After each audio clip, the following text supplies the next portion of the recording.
And now, let's join ace broadcaster Mamode Akugha as he takes us inside the Niger Delta. Hello out there and welcome to the program. It's Inside the Niger Delta, the authentic voice of Nigeria's oil-rich region. I'm your regular host, Mamode Akugha. Today's package is centered on recent activities in the Niger Delta Development Commission, NDDC, as well as issues militating against sustainable development in the Niger Delta. In our lead story, we bring you highlights of a recent meeting in Port Harcourt between officials of the NDDC and House of Representatives Committee on NDDC in furtherance of its oversight obligation to the Commission. Staying with the NDDC, we bring you the people's reaction to the recent completion of its long-awaited new corporate headquarters building project in Port Harcourt, the River State capital. Our next report takes a look at how activities of artisanal crude oil refiners contribute to the constant release into the atmosphere of SOOT, which has become a major concern for environmental sustainability and public health in River State, the nation's treasure base. Wrapping it up in today's package is the position of a civil society organization which met recently in Uyo, the AKPABIO'S state capital, to review contents of the Petroleum Industry Bill, PIB. Inside the Niger Delta, the authentic voice of Nigeria's oil-rich region, will be back in just a moment. Don't go away. Niger Delta Development Commission, NDDC, determined to make a difference. Welcome back. It's Inside the Niger Delta, the authentic voice of Nigeria's oil-rich region. For the first time since it was constituted in August 2019, the House of Representatives Committee on Niger Delta Development Commission, NDDC, recently undertook a tour of project sites across the Niger Delta as part of its legislative oversight of the NDDC. The development, which signals an end to a frosty relationship between the Commission and the federal legislators, is described by some observers as the best thing to have happened to the Niger Delta region under the leadership of Interim Administrator of the NDDC, Mr. Akugha. Correspondent Chika Budozie tells us more.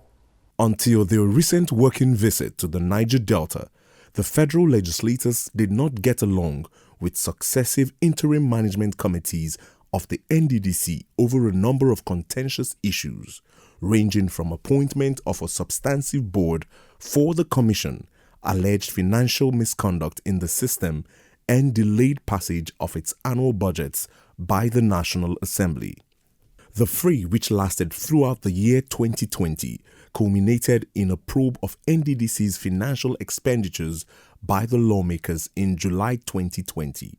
The outcome of the probe were accusations and counter-accusations leveled by the conflicting parties, prompting the National Assembly members to withhold passage of the Commission's 2020 budget until a board was appointed to pilot its affairs. In a surprise move, the Senate had passed the 2020 budget of the NDDC on the 21st of December 2020, barely 10 days to the end of the year. Consequently, Mr. Akugha, who was appointed interim administrator of the NDDC on the 12th of December 2020, was invited to defend the Commission's budget for that financial year. The recent turn of events, which is expected to foster a harmonious relationship between the NDDC and the National Assembly, is said to be the outcome of Mr. Akugha's mediatory role in the protracted conflict between both parties. The interim MD, he's interested, we have engaged, and I see his interest, and I see his passion for the region. We share the same passion, and we hope he will be able to see it through. We will give him all the support that he needs to be able to succeed and give the Niger Delta people a commission that will provide succor to the long suffering that they have been going through. The body language of the new administration shows a determination to take the region to the next level. And the best way to start is to come and see what they are doing currently and whether it is in line with what we have appropriated for them, and try to guide where necessary. It is the mandate of the Constitution for us to conduct our oversight function. So we are starting from the building, the main building, the headquarters that we've had about so many times. Having resolved their differences, the federal lawmakers and NDDC management are considering a review of the Niger Delta Regional Development Master Plan to meet current development needs of the region. They are also looking at an amendment of the NDDC Establishment Act of 2000 to ensure better management and administration of the commission.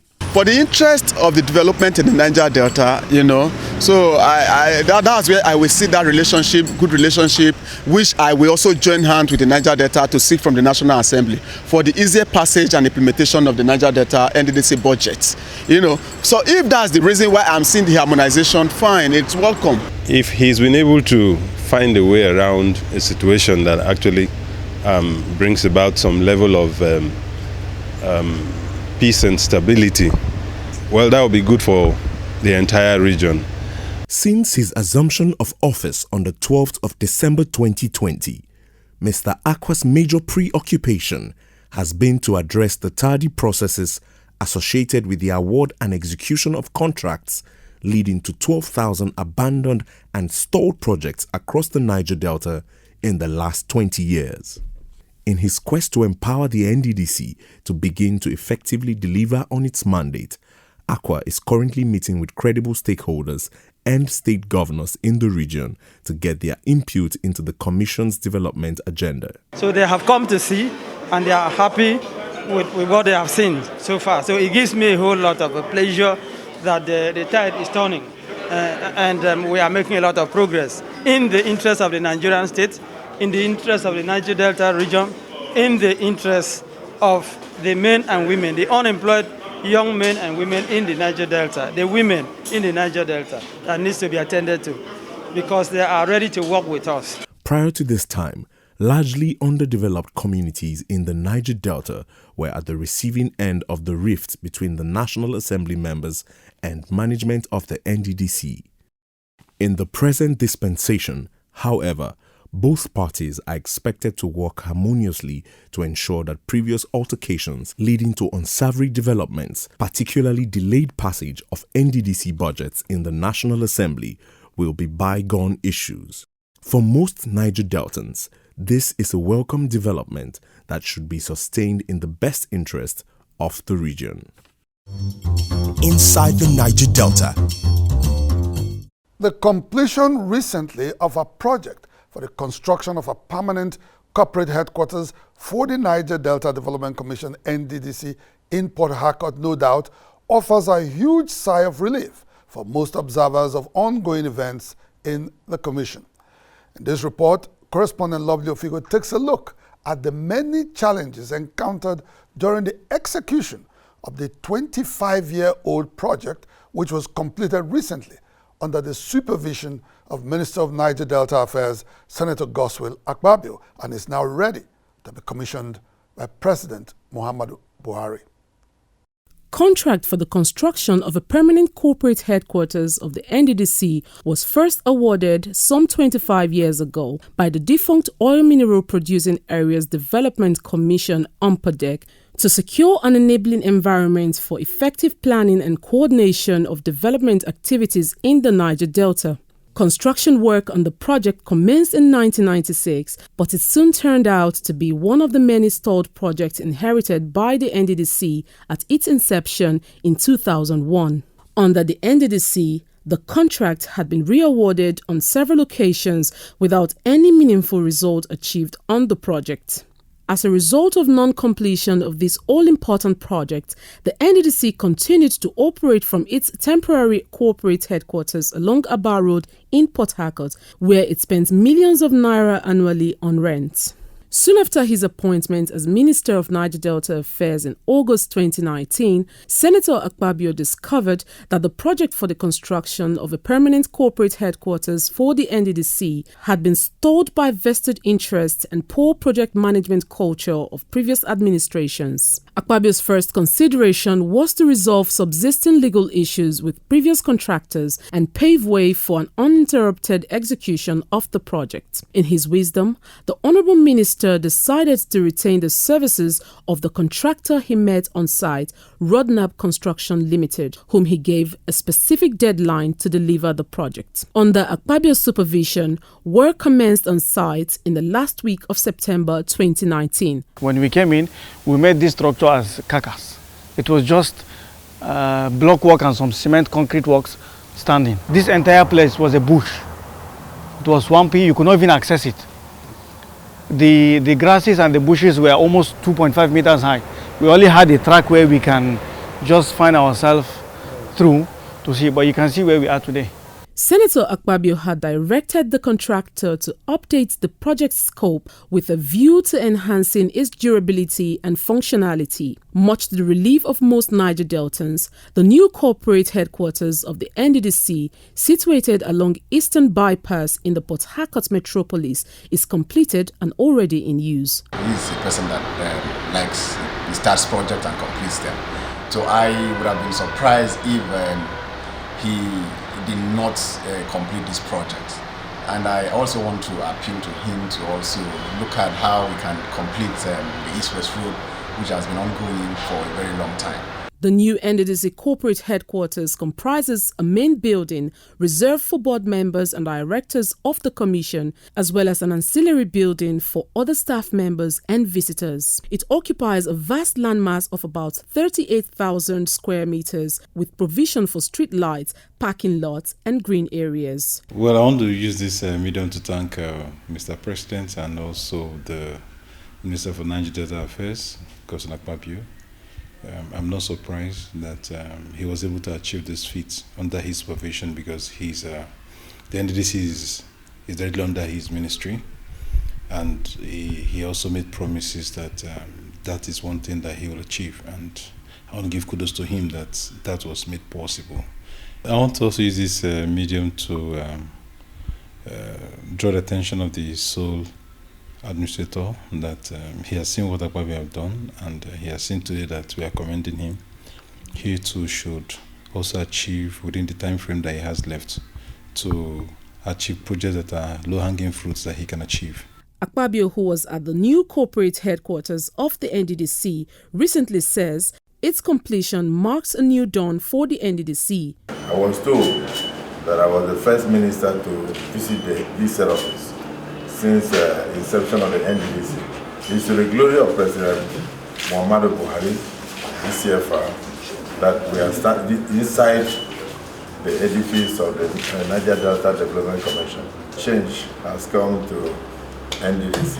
The completion of the longer-awaited NDDC permanent headquarters is a major achievement of the Buhari administration, which in September 2019 ordered a forensic audit of the Commission's activities from its inception in 2001 to August 2019. Mr. President has left no one in doubt that his intention is to revamp the NDDC and place it in a better stead to deliver its mandate as an intervention agency. Inside the Niger Delta. Introducing from the heart of Nigeria's Niger Delta region, a residential estate like no other, Victoria Creek Gardens Estate, VCG2 Airport Road, Port Harcourt, River State. A blend of aesthetics, functionality and simplicity, built into 600 units of safe and comfortable accommodation. Located in an urban serene environment, VCG2 Estate is just 5 minutes away from the Port Harcourt International Airport. It features an already built police station, a shopping mall, hospital, hotel, cinema, club, gym, playground and many other facilities for your comfort. Purchase a home at our irresistible offer today for you and your family, or just simply invest in our real estate for a fantastic return on investments. For more information, call us on 070-410-01558 or visit our office at Plot 14 Woji Road, GRA Phase 2, Port Harcourt. Victoria Creek Gardens Estate, oasis in the garden. Heritage Bank. Service, performance, respect, integrity, innovation, tenacity, excellence. Heritage Bank, your timeless wealth partner. Azikiel Group, oil and gas, dredging, power and air transportation. Azikiel Group, petroleum product sufficiency, energy sustainability and infrastructure development. A coalition of civil society organizations on human rights and civic spaces has identified activities of illegal refinery operators as largely responsible for the persistent release of SOOT into the atmosphere across communities in River State. At a recent press briefing in Port Harcourt, the coalition challenged the federal government to demonstrate the political will to end artisanal refining of crude oil, which continues to impact negatively on the environment and compromise public health in River State and other parts of the Niger Delta. Correspondent Ekena Miofori has the report. In the last 2 decades, several unemployed youths have taken to artisanal crude oil refining to eke out a living in the Niger Delta. The highly lucrative business thrives on stolen crude, which is refined into petroleum products with the deployment of crude technology. Over the years, the proliferation of artisanal refineries has created significant wealth for their operators and has equally cost the federal government billions of dollars. By November 2019, the Nigeria Extractive Industries Transparency Initiative (NEITI) reported that the country had lost about $42 billion to crude oil theft in 9 years. This was in spite of several military operations launched by the federal government to safeguard crude oil infrastructure in the region. Based on its findings, the coalition of civil society groups reports that constant flares from artisanal crude oil refining is largely responsible for persistent black soot in River State. We had an opportunity to do an overfly, over Port Harcourt. You could see the refineries have tripled. Looking around the creeks, the entire creeks that make up River State, there are splinter spots of, burning of crude everywhere. The appearance of the soot has to do with, the artisanal refinery going on in the States. All over, everywhere is gone, completely gone. If it continues like this, I'm not sure that in the next 20 years, we'll have a place we call the Niger Delta. River State, which came under the siege of black soot for the first time in 2016, accounts for one of the highest proliferations of artisanal crude oil refineries in the Niger Delta. Over time, artisan operators of local refineries seem to have perfected their art, as they are now able to refine petroleum products that communities in the most remote parts of the Niger Delta depend on for their economic survival. It was in recognition of their innovation that had contributed significantly to availability of petroleum products nationwide that the federal government in February 2017 promised to convert artisanal refineries to modular refineries. Those young men and women who are involved in illegal refining, our approach to that is that we must engage them by establishing modular refineries so that they can participate in legal refining, not illegal refining. And we are committed to making sure that the young men and women of the Niger Delta are properly engaged. The government subsequently encouraged local crude oil refiners to form cooperatives and pool resources required to acquire licenses to operate the anticipated modular refineries that are unlikely to come on stream anytime soon. They've actually come out to form cooperatives as I speak to you. They are very willing to leave the artisanal refining and then move into a formal way of refining. But government statement hasn't been taken serious by government itself. And most times when they came out, we put them in cooperatives. And today, if you call them back, they feel we want to endanger their lives. They are not more ready to come out because when they came out before, it never worked. Licenses were to be given to people, and that would have curbed the problems that we are in today. But none of that happened.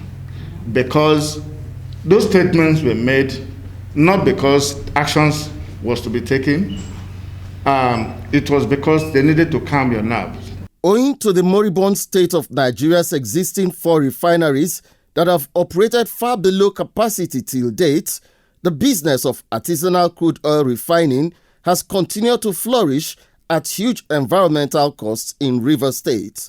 Consequently, local communities have had to contend on a daily basis with the menace of black soot and other manifestations of environmental pollution associated with artisanal crude oil refining in Rivers State and other parts of the Niger Delta. Constant inhalation of these things over a long period of time will lead to cancer, reproductive health issues. Little kids are going to suffer delayed development. We are going to have children with more Down syndrome, and it will also affect their academic and cognitive abilities. While they look up to the federal government to walk the talk on the anticipated modular refineries, concerned civil society organizations in the Niger Delta also want the National Assembly to expedite action in the passage of the Petroleum Industry Bill, which seeks to transform operations in Nigeria's ailing petroleum industry. Inside the Niger Delta. A legislative advocacy group, Paper Order, has demanded an upward review of the 2.5% proposed as statutory contributions of oil companies to host communities trust fund in the Petroleum Industry Bill. The group came up with this position in addition to several other demands made during a one-day stakeholders meeting organized in Uyo, the Akwa Ibom state capital, to review deliberations during last month's public hearing on the PIB organized by both chambers of the National Assembly. As part of its advocacy on people-oriented policies to entrench good governance in Nigeria, the group met recently in Uyo to carry out a post-mortem on deliberations at the public hearing sessions organized in the month of January this year by the House of Representatives and the Senate. While it lauded members of the 9th National Assembly for demonstrating the political will to pass the long-awaited Petroleum Industry Act, the group rejected the 2.5% proposed as statutory contributions to host communities trust fund in the PIB. One of the recommendations we're taken from this meeting is that the 2.5% of operating expenses, that is recommended in the proposed PIB should be increased to 10%. After many years of its non-passage, the 8th National Assembly split the PIB into 4 components for easier passage. While the Petroleum Industry Governance Bill has been passed, the rest components of the proposed legislation, including the Petroleum Industry Administration Bill, Petroleum Industry Fiscal Bill, and the Petroleum Host and Impacted Communities Bill, are yet to be passed. In addition to protecting the interests of petroleum host and impacted communities in the Niger Delta, participants at the meeting also considered available options to protect the interests of all stakeholders in the industry. Thus, they would want a proper definition of the processes for selling shares in the NNPC and joint venture operations in the PIB. We need to do like a cost-benefit analysis to be sure that we're not shifting the responsibilities of government to private parties, and at the same time making sure that our political sovereignty is not assaulted by transferring some of the powers of government to operators. Also present at the Uyo meeting were labor leaders who expressed concern over the welfare of oil workers in a reformed petroleum industry. We have a very ugly trend in the industry where there's a lot of casualization of staff. We believe very strongly that everybody working in the industry should be granted fair wages according to best labor practices. The Petroleum Industry Bill was introduced in the National Assembly soon after Nigeria's transition to a democratic rule in 1999. It is expected to overhaul operations in Nigeria's poorly regulated petroleum industry and save the country huge sums of money lost to poor and inefficient operation of the industry in over 6 decades. Inside the Niger Delta. And with that report, we'll draw the curtain on the program. Inside the Niger Delta, the authentic voice of Nigeria's oil-rich region, will be back same time, same station next week. Until then, you can follow us on our social media handles showing right now on your screen. Until next week, I am Mamode Akugha, thanking you for staying with us. Bye for now.